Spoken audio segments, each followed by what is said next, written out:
Hey, everybody. Um, Once again, it is my pleasure and thrill and absolute pleasure to be coming to you again doing these kinds of episodes, talking to some fascinating, interesting, and very smart and passionate folk, loving to do it. And real hoot, most of the folk I'm talking to are my friends. People that I enjoy talking to anyway. And once again, or as my grandmother would have said it, and the old people that I grew up around, once more and again, um, we have somebody that's been on our um, show before that has joined us in conversation, but now we gonna talk about what it is that they've been up to for about the last 18 months, 2 years, and such, and really intently for the last year or more. I think the secret is out. We're going to talk about um, some of the ideas and thoughts she has about community transformation and building. Listen, my friend is a artiste,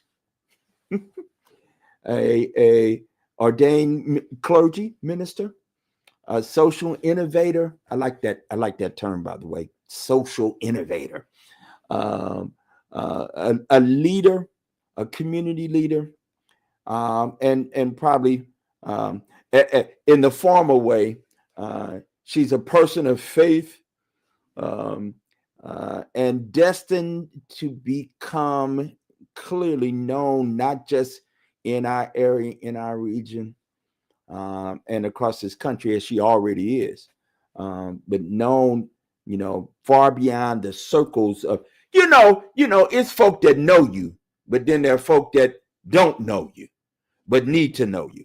Well, she's on that trajectory to the folk that need to know who she is.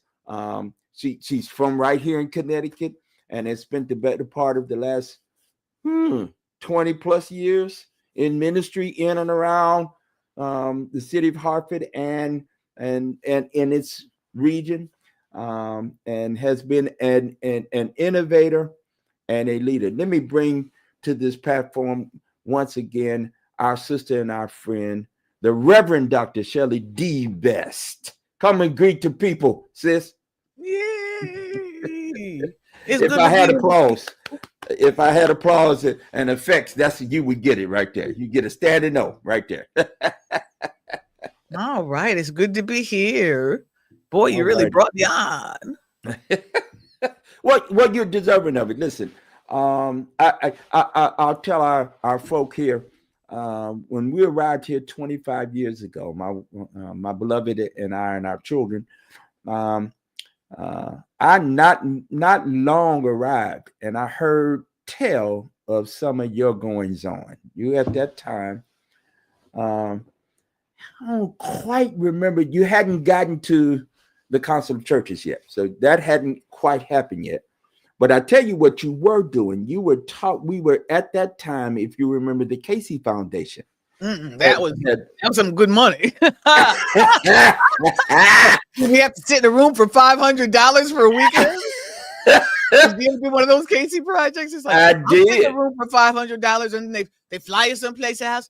You got to sit here for the weekend for $1,000. And this was 20 years ago. That was some good money and good food. That's right. I did. Good cause theoretically. Yes, right.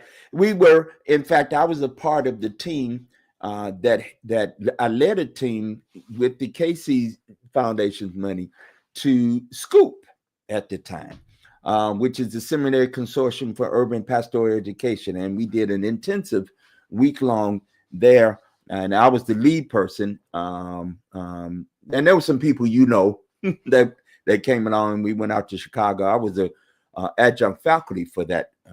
For Scoop for a number of years. So it was fun to do that. But yeah, I think that's where we met. I think that's when I got to know you. Yeah. Who you were. There weren't many of us in the room. No, it was not. And then you took on leadership at the Then the Conference of Churches, Region Conference of Churches. the Capital Region Conference of Churches. And then I radically changed the name to the Conference of Churches. That's right. That's right. And then now it is this award winning the 224 Echo Space and System and such and whatever. And welcome again. You've been with us before, and of course you're our colleague and friend. And I wanted to talk about what you are now up to. You've been scheming for a minute, some might say.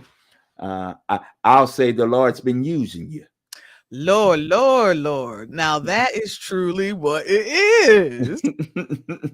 And, and I thank you for that kind of framing, because I thought I had an assignment from the Lord, another assignment. And let me just give by way of context. I've been in ministry for 35 years, since I was 26 years old. And so do a little math. I'm doing all right for a person that started in ministry at 26. I don't look like what I've been through. And so for me, when I think about the journey of starting out in ministry, I did sort of start with a twist, if you will, because I was 26 and most of the other ministers were like 60 already. So my ministry was sold out for the least of these concepts, like to be committed to the least of these, the poor, those who don't have. And of course, one of my favorite professors at Harvard Seminary that really embedded a lot in my heart was Thomas Hoyt, who really talked about rich and poor and flipping it over and loving the book of Luke and looking at the word in a whole new way. And so I was formed in ministry with some radical thinkers. And then it's just my nature that I've been an artist. So I was raised in an arts kind of family. My mother was a pianist and an organist. Believe it or not, she was selling Hammond organs back in 1962. Hammond organs out of Norfolk, Connecticut, a Black woman, and giving private piano lessons. And then my father was an activist. So for me, it sort of came naturally that I was formed this way. Now, one thing that's interesting in the course of the last year or so, couple of years, as I've been doing some real soul searching, I found out that, you know how sometimes you can live someplace and you don't always know why your family lives someplace? And so I went to an event at First Congregational Church in Norfolk, and that's where I found out that James Mars was my great, great, great grandfather. And that's why my family lived in Norfolk, because that's where I'm from. So I am a descendant of the last enslaved Black man in Connecticut who wrote his own narrative. And he sold funny his you mention. It's funny you would mention him. For those of you who don't know, not only one, her great ancestor is on the wall of fame in the Capitol.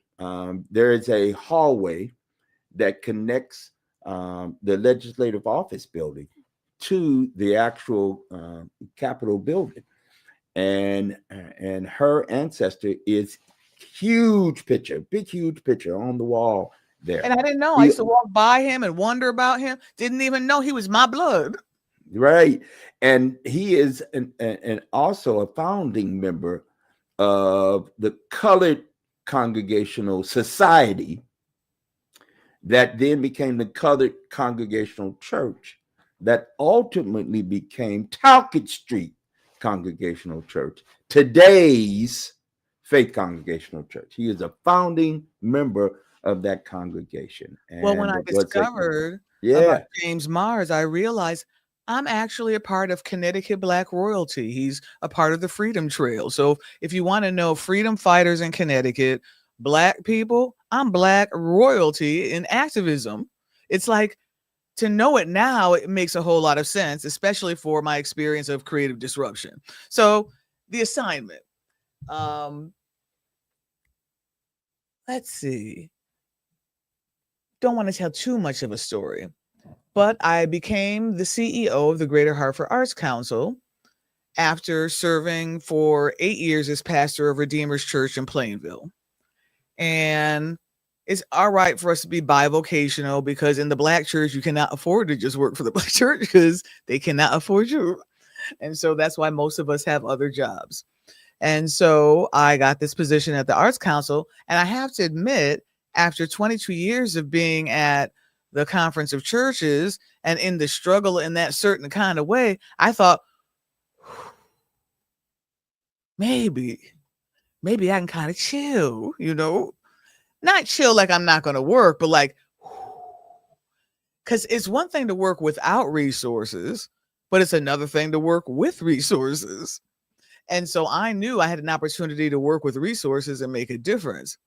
Well, long story short, what I didn't realize was the reputation of the organization, of them being kind of closed and elitist and not welcoming to brown people. Well, it was still part of the legacy of the organization, and they didn't realize it. How some things can be deep rooted, and it's not like the same people are there, but that root is there. And when I first walked into that place, when I first got the job, everybody, of course, celebrated you. One of the people, yeah, go ahead, my sister, because I got friends. Yeah, I've been in the hood with everybody else. I've been here in Hartford in the struggle. We all been struggling, carrying buckets of water. You know what I'm saying? So, yeah. Because as a matter of fact, like my post on Facebook was like hit with like 500 people saying, yay, congratulations. It was the largest post that the Arts Council ever had. So then I got in there and it was a great program, Hartford Creates. And through the position, because of the federal funds, we got to contract with local artists because it was federal money to put people back to work. It was after the pandemic. So for the first time, the Arts Council had to fund individual artists because you had to put people back to work. Well, during that flow, everybody and their mama was getting a check finally to work in the arts. And we worked on them getting compensated equally because there was a lot of scams running in Hartford. Certain pimps working Black and brown young folk, promising them things and then not paying them full contracts over and over again. Young folk getting hurt, churned out. That's been going on for years here with the brown young folk. And so when I got there, I got to clean up some of that stuff and put real folks to work. And we created some great art. Well, the murals, the public art murals that you see around Hartford are because of the Hartford Creates project. And I didn't let them just be done. I'm a minister. I curated them. So what do you mean I curated them? I felt that if I had the yes and no power, I'm going to make sure those murals have power in the city. And I'm going to make sure they're ministry, even though it appears to be just a picture. So the first big project we completed was that little boy with the fireflies in the jar. And if you don't feel a spark of something when you drive down the highway, see, it's inspiration, just a moment, spark. That was the first project. What's powerful is when you're coming into Hartford from that angle and you're coming underneath the bridge, you see Anthony Griffin's face above the bridge. His head is right there. Some people don't know who he is, and he's got a halo over his head. Anthony Griffin was a spiritual, soulful being who had a past, a present, and a supernatural future. Powerful impact on young people, entrepreneur. He just was a blessing to so many people. And so that image, how dare she allow something like that? But what's deep is that section of town was just an ugly block, wasn't it? But then when Anthony Griffin's face got there, suddenly people felt some kind of way because his face was there. Before it was just a spray painted block. Now it's a sacred image in the city, a Black man with a halo over his head in Hartford. Ah! And because I had yes power, another image that I curated is that young sister sitting over there on the Trumbull Street, a sister with a big old afro, throwing her leg up. And what is that sister doing? She's reading a book. And what about the little boy reaching for an apple, the little brown boy on the back of Theater Works reaching for an apple? Images. Why? I consciously push for images, and there's more, of course, but I pushed for images that would awaken people, that would represent representation was the theme I gave people, even though what do you mean by that? That people that live here feel something when they see the images you create. Those two girls that are over there on Park Street on the wall, the two sisters back to back. Come on now, inspiration, filling the neighborhood. So those were some of the projects that we did. And you know what's interesting? My board chair, who happened to be a man of color, came up to me sideways one day and said, we're not a DEI arts organization. We're an arts organization.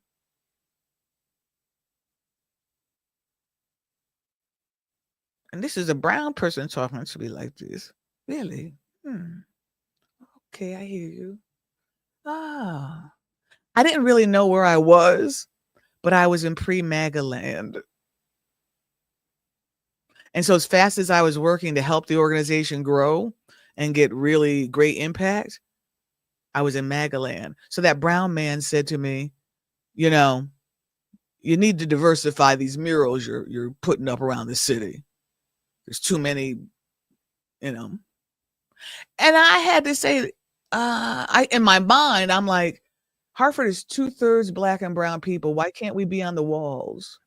Yeah, let's go further than that. 80-something% of this town, this city, is Black and brown and of color. Okay. So what's wrong with representation? Yeah, I mean, so let's I don't want you to say too much. Let's suffice it to say you turned a stale, really quite unheard of organization. I mean, the Arts Council, every city has a version of one of these, right? But you don't hear about them having any kind of social, civic impact. But I'm gonna let's pause there. Let's take you back, because how you really got there is the innovation you were engaged in at the 224. Right? Right? That within a religious context. I mean, absolutely. Taking an organization that was really, doing great work, but it was very small. It was social service oriented, and it was kind of the traditional sort of basis. There was the charity, the annual feeding program, the weekly, something another, and to give to the thing. You have the fundraising dinner every year, and did good work, work with the senior citizen. I think they had a senior program, and you went from there, convinced your board, I don't know how you did it, to invest in buying getting the old, used to be the Symphony Building, used to be dance, Hartford's building, convinced them to buy that building, and then come up with a concept of the 224, which is the address 224 Farmington Street in the city of Hartford. And all of a sudden, what used to be considered kind of everyday fare, religious, do-gooder work, to this thriving center of life and art and culture, and with spirituality, not just Christianity, but spirituality looming large. Talk just a little bit about what that vision was as you cast it, and made it make some sense. Well, the vision for the 224 eco space, which we could have never imagined, and it would have turned out to that, came out of my studies around faith-based community development at that time. because that was the rage in ministry for those of us that were converting out of traditional social services to start looking at faith-based community development. And it was a time period where it was the heyday of Floyd Flake, who, really renovated Queens, New York, which was crack alley, into like a beautiful, thriving neighborhood through faith-based community development with, affordable housing and private schools and clinics. And so it's about faith leaders using these skills to transform communities as well as their community of faith. And so I have an entrepreneurial pastor friend who I was talking to, and he said, if you want to change your city, you know what you need to do? If you are committed to changing the city, you need to buy it.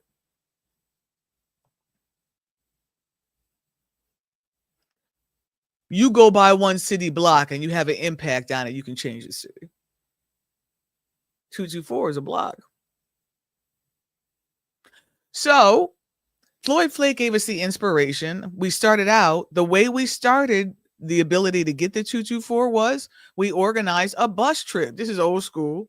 Organized a bus trip of stakeholders from Hartford, put them on a bus, brought them to New York, had them see Allen Cathedral and Queens, New York, and all that had been developed, and convinced them that the same God that worked in Queens could work in Hartford. And then I soon became the director of the Office of Faith-Based and Neighborhood Partnerships for the state of Connecticut and the city of Hartford, where I was tied to the Bush administration first, and then later on the Obama administration, doing faith-based community development, teaching nonprofit leaders or church leaders how to be nonprofit leaders. And as a matter of fact, my doctoral dissertation was called Galvanizing Faith and Neighborhood-Based Leaders to Address Poverty through the Faith Works Community Development Leadership Institute, where I got federal funding, $150,000 a year, to train some of us in how to be nonprofit leaders. And in the course of 2 years, I trained like 80 folk in nonprofit leadership, and many of them around the country now doing fabulous things because I opened their mind to the business of ministry with nonprofit. Because a lot of people have church, but they don't have some of the skills of the business skills of nonprofit. So they miss opportunity for more abundance to come in. So it's about helping them change their minds. And then the next part of changing your mind beyond faith-based community development is my next tier, which is social innovation.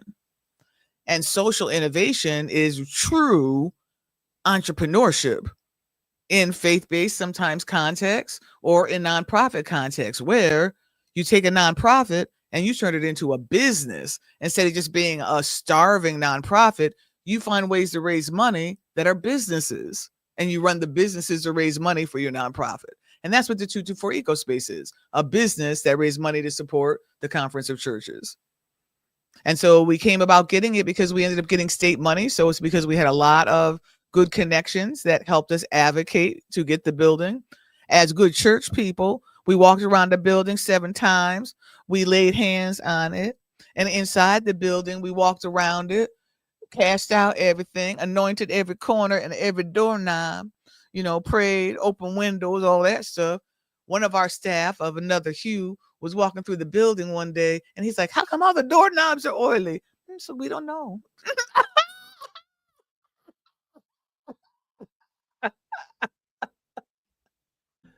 Lord have mercy. Lord have mercy. So, and one of those things, one of those innovative things you did was created an art gallery in the 224. So one whole area is you had gotten these artists to do these things. I mean, you could talk certainly more about them, but it was quite stunning because of the way the building had was cut up and the way that you all grew into the building and the vision for it. I thought this is, it's kind of part community center. It was the home of several different organizations. And when I say art, we're talking about dance, Opera, right? You have meditation theater. All right.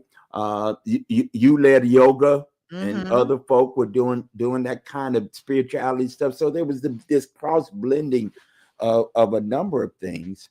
And I don't mind telling you, I was like, this is funky wonky, right?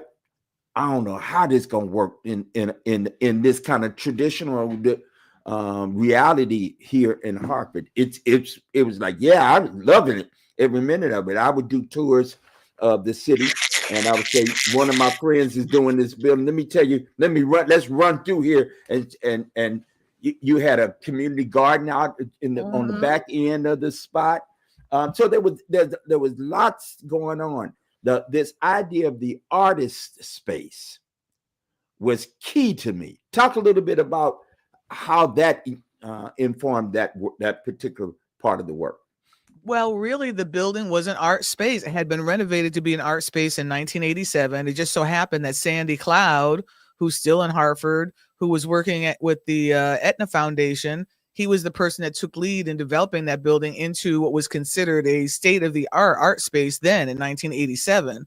And all the major corporate sponsors of Hartford invested in the space. And so it now is one of those spaces with all kinds of arts people in it. It continues to have the ethos, so it's huge dance spaces, some of the best dance spaces in New England. Even people from New York are glad to be there. They're huge studios.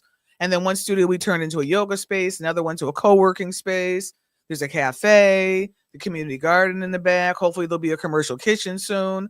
And it was an idea that a lot of people were like, ooh, this is wonky, wonky. What is she doing? How is this ministry? A lot of people said. How? I had a board. And how is this ministry?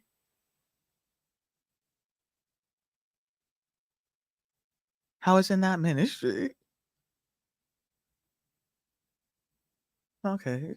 A lot of people don't understand it. Even some people would go up to Lydell and say, what's Doc up to these days with that stuff? And he's like, she's all right. She's all right. Like they afraid I'm not saved anymore, because she's doing yoga and meditation and all that stuff over there. What's she doing? Right. Well, so in this kind of space, you were providing different ways to access spirit, right? Different ways for folk to get in, because sometimes we don't even know that that's what we're accessing. I mean, listen, when you hear good music, you feel something, and we listen. We'll get all spiritual about it when it's gospel, so our hands go in there. Ooh, thank you, Jesus.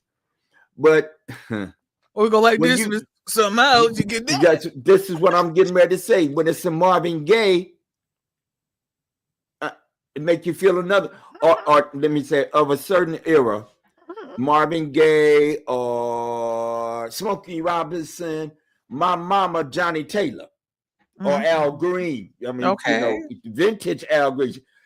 She would hear some of them songs, her hand go in the air. She said, "Woo!" And I knew just what that meant. I'm dating myself now. I'm dating myself. But back in the day, for us, you play a little Heat Wave. It's on, but that's a feeling. It's a feeling. Or a little Teddy Pendergrass. See, my brother looked kind of like Teddy. I grew up with a Teddy in the house, so that would set off the space, right. And so and that's spirit. That's spirit at work. So what I believe you were engaged in is taking what's been traditionally bound and held in the four walls of a house of worship, whether that's Christian or Jewish or Islam in the mosque, whether that's Hindu in a temple or any of the other faith traditions. We have these houses of worship where God spirit is supposed to only be. What you said is no, the spirit of the Lord is everywhere. And what's deep is so many people, I mean, religious, non-religious, whatever you want to call it, as soon as they walk into the 224, they say, feel something here. And doesn't mean they're religious, but they feel, oh, it feels good here. Why? Mhm. It was intentional. I created a place that would intentionally make people feel a certain way using color psychology. It was designed to make people feel, Mhm. and they feel.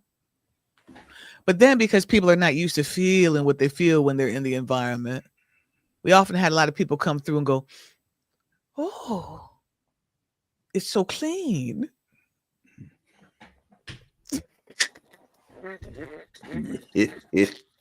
Right, Okay. right, right, Yes, it's clean. right. Yeah, I don't know what you're saying with that, but I'm gonna try to take that the right way. But it could, you could also be saying something that I might need to check that. But I understand. I understand you was being religious. We always It's try so to be clean. It's so clean. clean, clean. Yeah, okay. So I say all of that to say you've been thinking about this kind of stuff. This just didn't happen to you. You didn't just have a download. Now you did, but you've been on this road, right? You've been in this vein, on this journey, and much like any of us that's been a practitioner of sort. You don't quite know where you're headed. You know it's got to be that way, whatever Right. that way is. That's all But you know. that's all about all you got.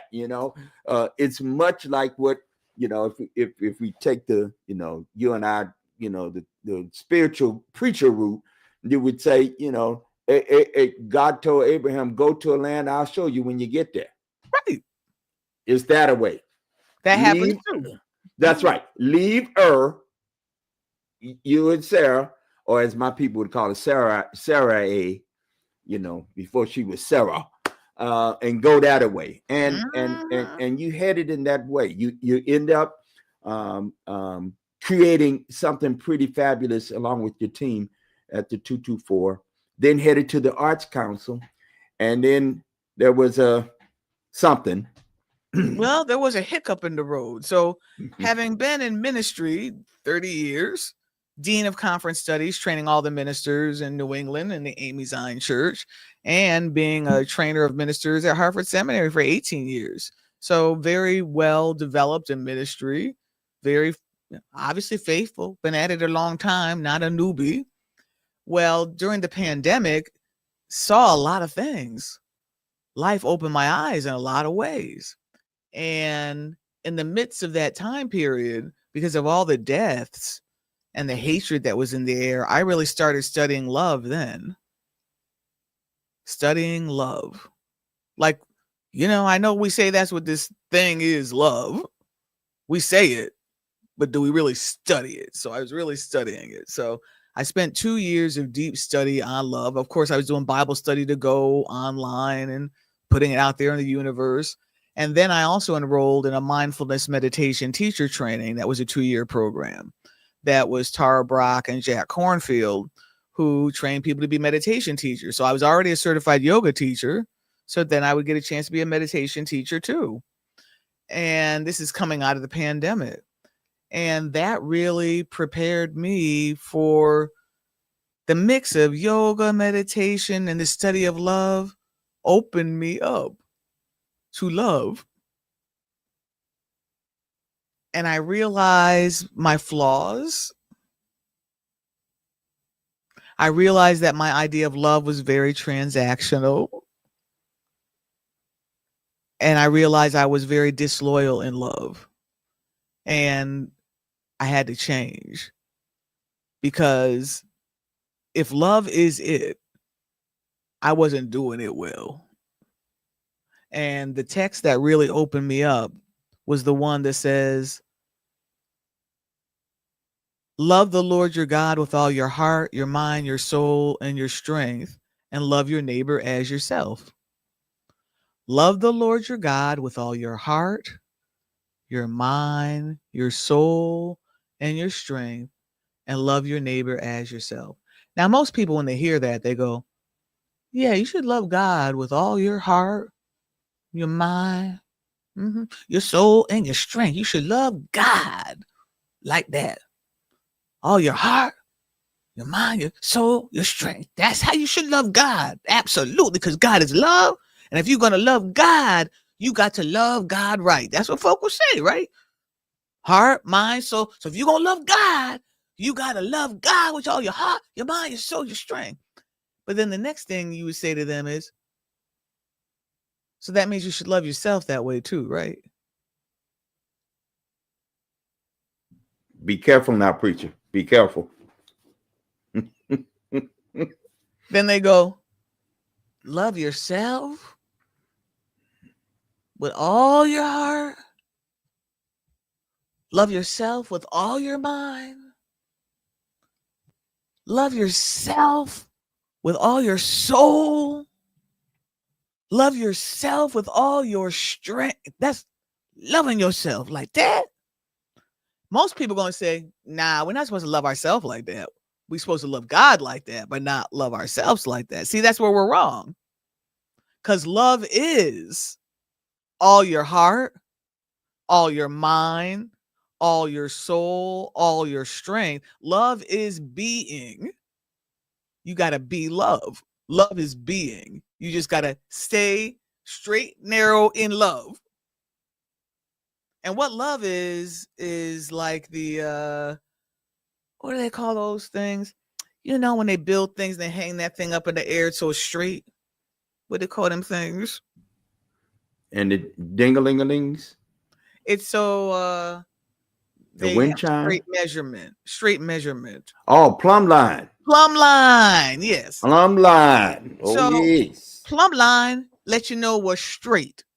Sometimes stuff got to be straight. And if you don't start out straight, everything gonna be twisted. So, see, you gotta have a plumb line in life.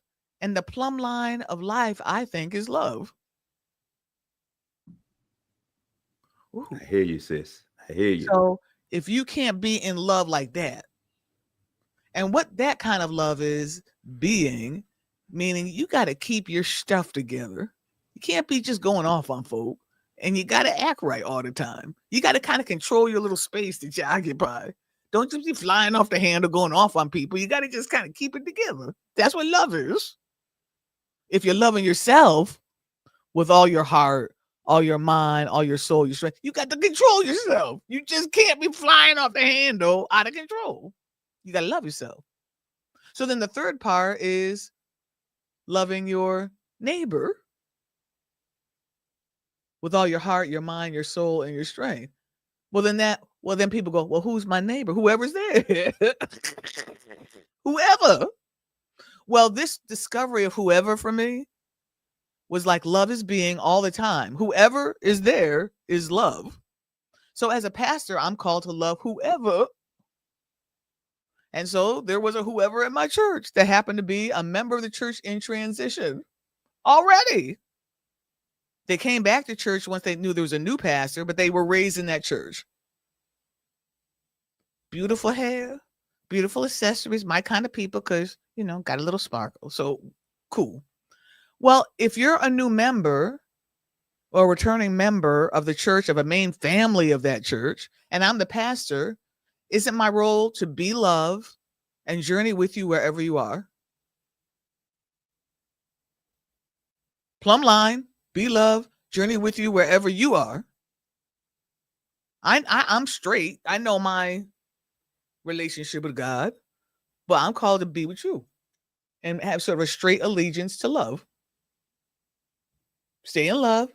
Whoever you, it doesn't matter who you are. I'm called to love you with all my heart, all my mind, all my soul, my strength. So if your member's transitioning, you're going to love your member in transition, aren't you? And then as a pastor, because you learn all sorts of things as pastor, you stay pastor because you learn a lot of things about life. You know, some of the stories I've heard over time about humanity. So this is a humanity story, from hormones to shaving to thinking different. Like, we had a meeting at the church. It was a dress down Saturday, and they came just like stunningly gorgeous and totally accessorized. And everybody was like, this is dress down Saturday. Oh, I never dress down. That was deeper than I realized. They can't dress down and be. who they were, because you would see who they used to be dressed Mm-hmm. down. Right. Mhm. Right. So, needless to say, we came back to church. They were strong, faithful, growing young adult, attracting other young adults, and I made them a leader. My denomination went crazy because I allowed this person to be a leader. Yeah. And the members of the church voted for them to be the chairperson of the committee. And so I was fired for that from the church Yeah. after 30 years because I allowed a member to be a leader, and I didn't tell the district. I don't tell the district about my other member stuff. Oh, yeah, he's the treasurer, but he's also an alcoholic, but I'm working with him. Yeah, because God ain't through with them yet. God ain't through with them yet, right? We would say that, please be patient with me. Be patient, right? Yeah, yeah, yeah. So Well, then 6 months later, it happened at the Arts Council, but this emerged, this creative disruption of life.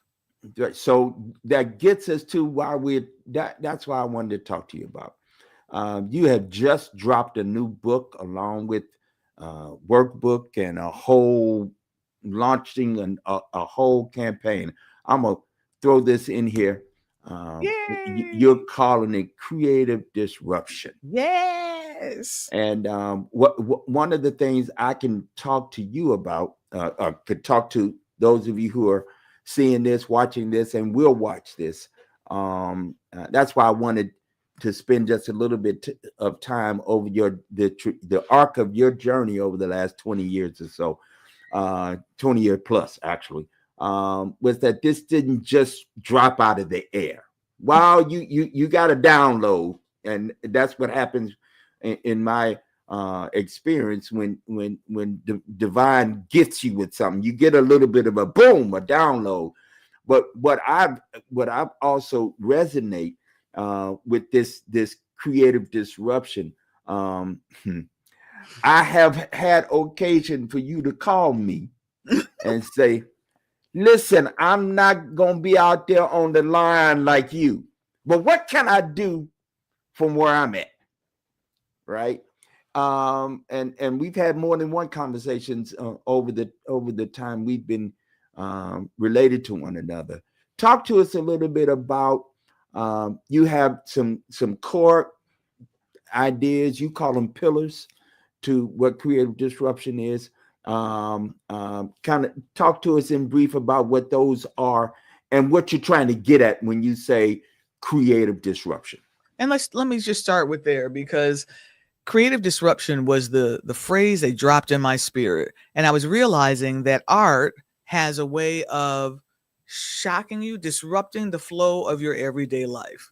And so that's what I realized at the Arts Council. And I heard that we're using art to be creatively disruptive and it can have an impact in a community.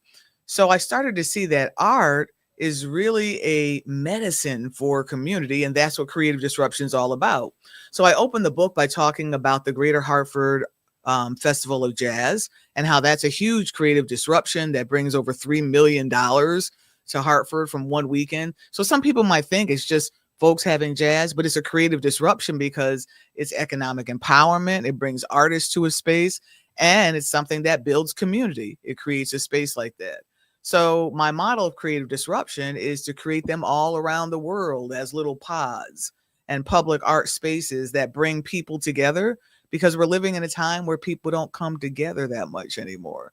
They may not be going to church, but they might go to a coffee house, and that might be church.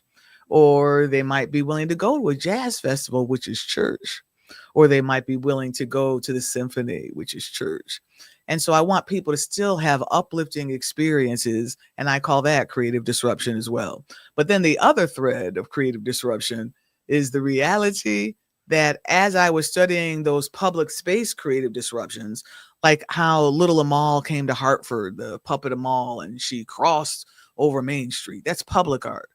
But then creative disruption is also, as you study art, you start to change yourself. And as you experience the art of other groups or other experiences or venture down different paths of art, it opens you in expected ways or unexpected ways. It depends on how open you want to be. And so during the course of my writing the book, thinking I'm talking about the toolkit of creative disruption, meaning that public art, I started to really study creative disrupting artists who are doing phenomenal work of opening people's minds and their spirits. And so as I thought about creatively disruptive artists like Ava DuVernay, they're change makers. Oprah, a change maker. Lin-Manuel, a change maker, a creative disruptor. I realized also that I was being creatively disrupted. I didn't think that was going to happen to me. But that study of love and then the study of arts and being open to loving all kinds of people opened to me to creative disruption. And I realized, you know what, this world can actually apply creative disruption, and it can end up being something that is a gift to the world. It's an action, it's not by accident. And so we need to use artists as innovators and change makers, especially as we're going into these times, because we're going to have to heal the world. So in a nutshell, that's creative disruption. Yeah, and so from this is so faith-filled for me as I think about it. We think about, for example, the story of Pentecost, right? Here were a number of people in the upper room, and then there was a sound, art, music. Came in, sounded like rushing, the rushing of mighty wind, and it filled the room where they were in. To the point, then they began to communicate in languages that didn't necessarily, those people didn't necessarily learn or were not necessarily trained in these languages. But here were, during this festival, this Jewish festival, y'all don't mind me if I preach a little bit, this Jewish festival of and a minor one at that. It wasn't no major one, a minor one. But that there were a number of people from all over the religious world known in that biblical time and region. But all of a sudden, they were then talking to each other and communicating with each other. And I see it very much. And it wasn't now not just in the upper room, but it had poured out into the community. So such that people began to comment, are they drinking that new wine? Did that new Ripple come out? I'm of a certain, I know now it's all the other kinds of things. Crystal. Am I saying it right? I don't know. I don't drink. But anyway, y'all who know, y'all know. But then one stepped out from among them and then started to quote some Bible. This is that was spoken of by the prophet Joel. So I feel very much like, if you would allow, that you're being, thinking you are on assignment, on one kind of assignment. But here now, God has gifted you. I'll say that God has gifted you with a new assignment, or an additional assignment, right? That you thought you had left, quite frankly, and that they had dismissed you, but now you are called as a prophet, an apostle, maybe, to talk about how we use the art, our own personal giftings, but not only our own personal giftings, but how we use these gifts that have been given, the sound, the look, the touch, the smell, the color, the feel, right? All of those are then accessible to us that we think traditionally they are supposed to be dealt with within a particular setting. You're saying, no, let's hit the marketplace. Let's hit the marketplace. World. Let's get out here. And right? see, I've been trained as a Methodist. The world is my pulpit. I believe the world is my pulpit. wherever I am, holy ground. I want to create spiritual experiences wherever I am. And so by using the tools of the arts, you're doing that. And then, see, God gave me the assignment, and it was a word in my spirit: creative disruption. It was creative disruptor, creative disruption. And when God gives me an assignment, every preacher knows you got the title, the message, you got to work on this: creative disruption, creative disruption, creative disruption. You ain't going to have no rest till you work on it. You know you got to work on it. Writers, preachers know. So I got the assignment, and then my life blew up. And so I had already written the book, the first draft. The first draft of the book that I wrote was when I was working there, and I didn't quite know what God was revealing. But then my life creatively disrupted. And I had a chance for the first time to see my life without the shell of somebody else's interpretation. Because for 35 years, my whole my adult life, I had been a minister of the African Methodist Episcopal Zion Church. And so always in my head was, I got to represent the church. I got to stay within the lines. I got to do what the company says. I got to be a company woman. You know, if you're a part of these organizations, there is a part of you that is trained to stay in the lines. And I started to be a trainer of the lines, even though I'm a colorful person that you would think would be staying in lines. And so for 30 years, I was trained to think like Zion, and then to be a nonprofit leader, think like the company, think like you got to raise this money, think like the outcomes. Well, the thing that happened to me working at the Arts Council too was it wasn't a good fit for me because the thing almost killed me. It almost killed me. It was not for me. You don't have to live like that. And so I think creative disruption was for me to wake up and realize, you know what? There's a way for you to live and be fully yourself without giving yourself away so much. And how many people live most of their life faking it to survive? They fake it on the job. They may not like the job. They may not like the people they work with. They may not like their trade, but they fake it because they need the check. And they might even go home and not like their spouse, but they don't want to fight. So they don't like them. Might not even like their kids. Might not even like their neighborhood. But they just have a life of just, this is what it is. I don't like it. But I want to like my life. I believe we could like and love our life. And here's the real deal. Once the assignment is given, right? When the student is ready, somebody said the teacher comes. Appears. It's true. Right? So in many ways, when it is time, right?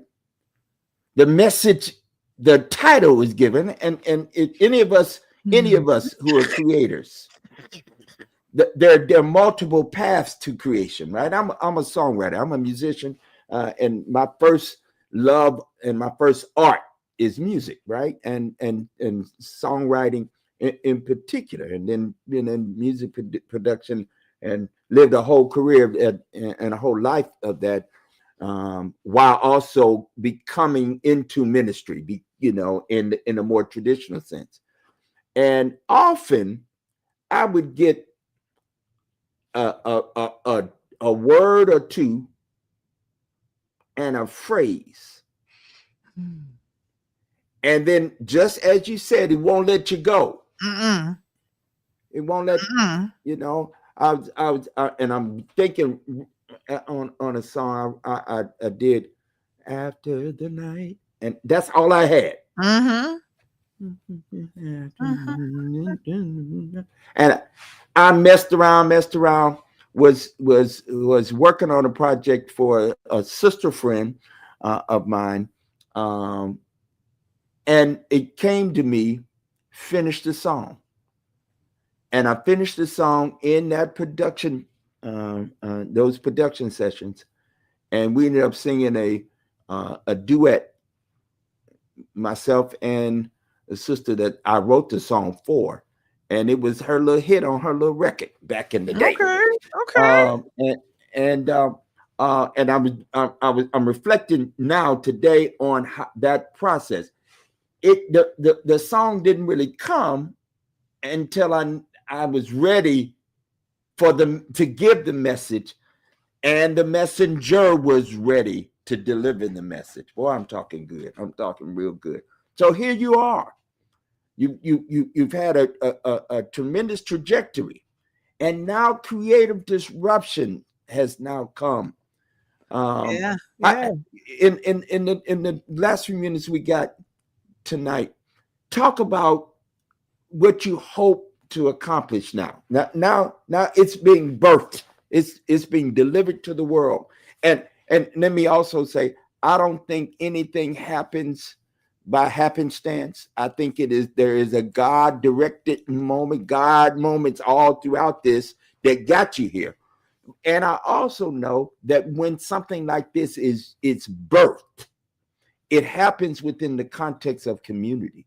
So there's you there's the piece of this that is bound by the relationships we have with one another in the context of community. But talk about where do we go from here? What now that creative disruption has come, and so you have a book, you have And I'll workshops. be touring, and I have. Mhm. You'll find Creative Disruption. Our community is the Grove. It's called the Grove, and you can find the Grove on School, SKOOL, as a platform. So it's a place for creatives all around the world to gather, artists and activists, change makers, or people that are on the way of becoming. I say, I call it the creative way of becoming because one thing we didn't talk about was imagination, and that's at the root of this. It's the spark. And to have imagination means you can always create. And if you can always create, you can always change your life.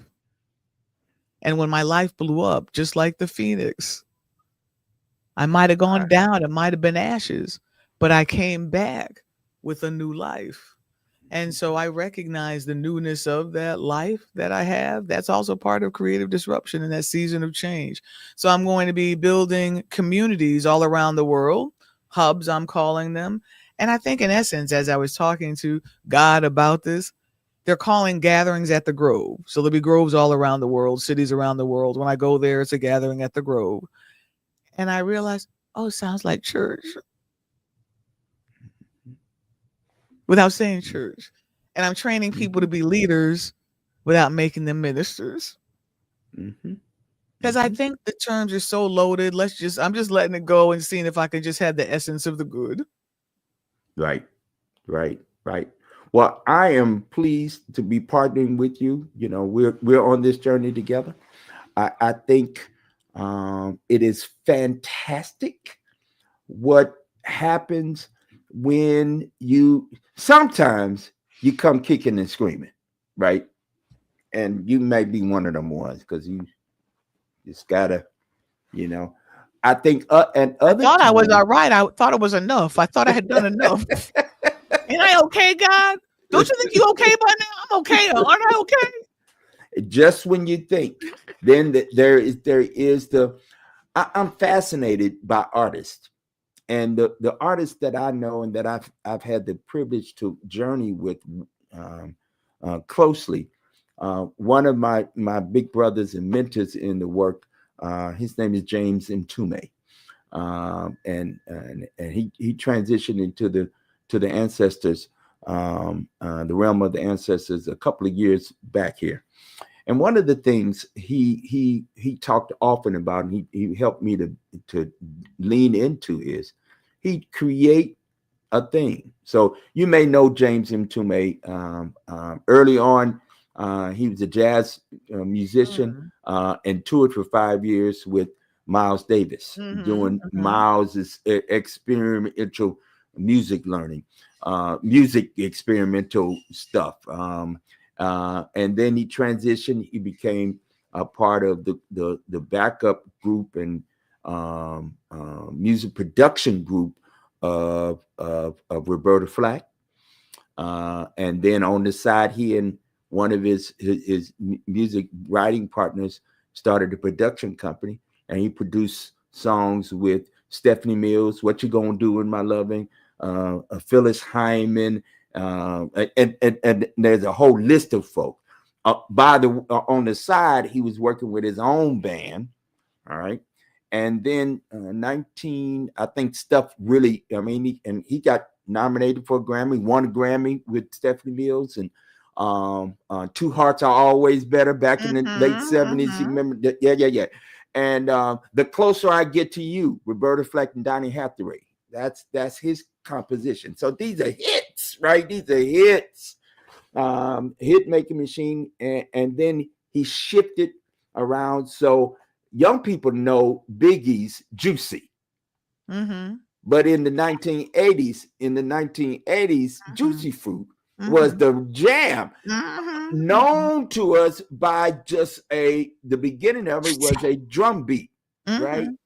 And changed music, one of the most sampled songs in pop music, hip hop in particular. Anyway, he said to me, you create a thing, and then he called it this way, and then you crash and burn it. He said, you don't do that again. You create something new. Right? I was like, he could have made another Juicy and made some more money. But anyway, but his idea was, what flowed for him was creating, casting it out, and it's kind of biblical. Cast your bread up on the water, and in many days, okay, it's something like that. And then he creates something new, and then he do something. Then he went from he did the soundtrack to Native Son, which was the movie of the book, and then he was for the years of the run of New York Undercover, the TV show. He was the music supervisor, so all the music he did. But it's because he can continue to have that spark of imagination. This is what I'm talking about. To manifest, to create. That's what I'm talking about. It's, for me, ministry is the gift of imagination. Spirit drops it in. Okay, you got to figure out how to make it happen. Figure out how to make it happen. Right. I'll churn. Right. Okay, Lord, what do I have to do? I'll ask 50 questions. I'll get it to 50 people. I'll read stuff. Now AI can research it. There's a way to find out, and then you make it happen. Listen, that's how you create. Listen, you got imagination to create. You got some principles in this book, so I'm encouraging everybody. First, let me pop it back in again. Creative disruption. Where can you find the book? Amazon and Books By, because some of my friends don't want to use Amazon, so there's Books By. So right. Creative disruption, and you can find my website or just look me up, Reverend Dr. Shelley Best, and you'll see all my links. All right. I'd be on TikTok. It should be on TikTok. Creative disruption on TikTok. She'd be TikToking. I'm gonna tell you right now. She'd be dancing, doing all kinds of stuff. Listen, we are in these times, and in these current times, I believe the Spirit is calling for us to access our own creative disruptions. Where are these? If you can allow me to say it my way, these moments at which God says, okay, in a kind of arresting, you gotta shift. You need to sit down. You gotta go. You gotta do something different. You gotta maybe go another direction. Right. And yet going another direction is actually the same direction, just in a different way. Right. And I find, like I said, there's an essence of this trajectory that I can date back to when we first met over 20 years ago. And yet here you are now moving in this particular kind of way. Listen, we're going to have you back some more. Hey, I'll be back. We're going to talk more about what God is doing, what creative disruptions are occurring, picking up all over the place. Stay tuned here in the greater Hartford region and in the state, because there's gonna be some collabs happening and all over the place. All right. Dr. Best, thank you so very much. Thank you for being with us and sharing. I believe we are in this current moment, as Mordecai told his cousin, You're in the king's house for such a time as this. And I think this is where we are, is where God would have us be. And Ooh.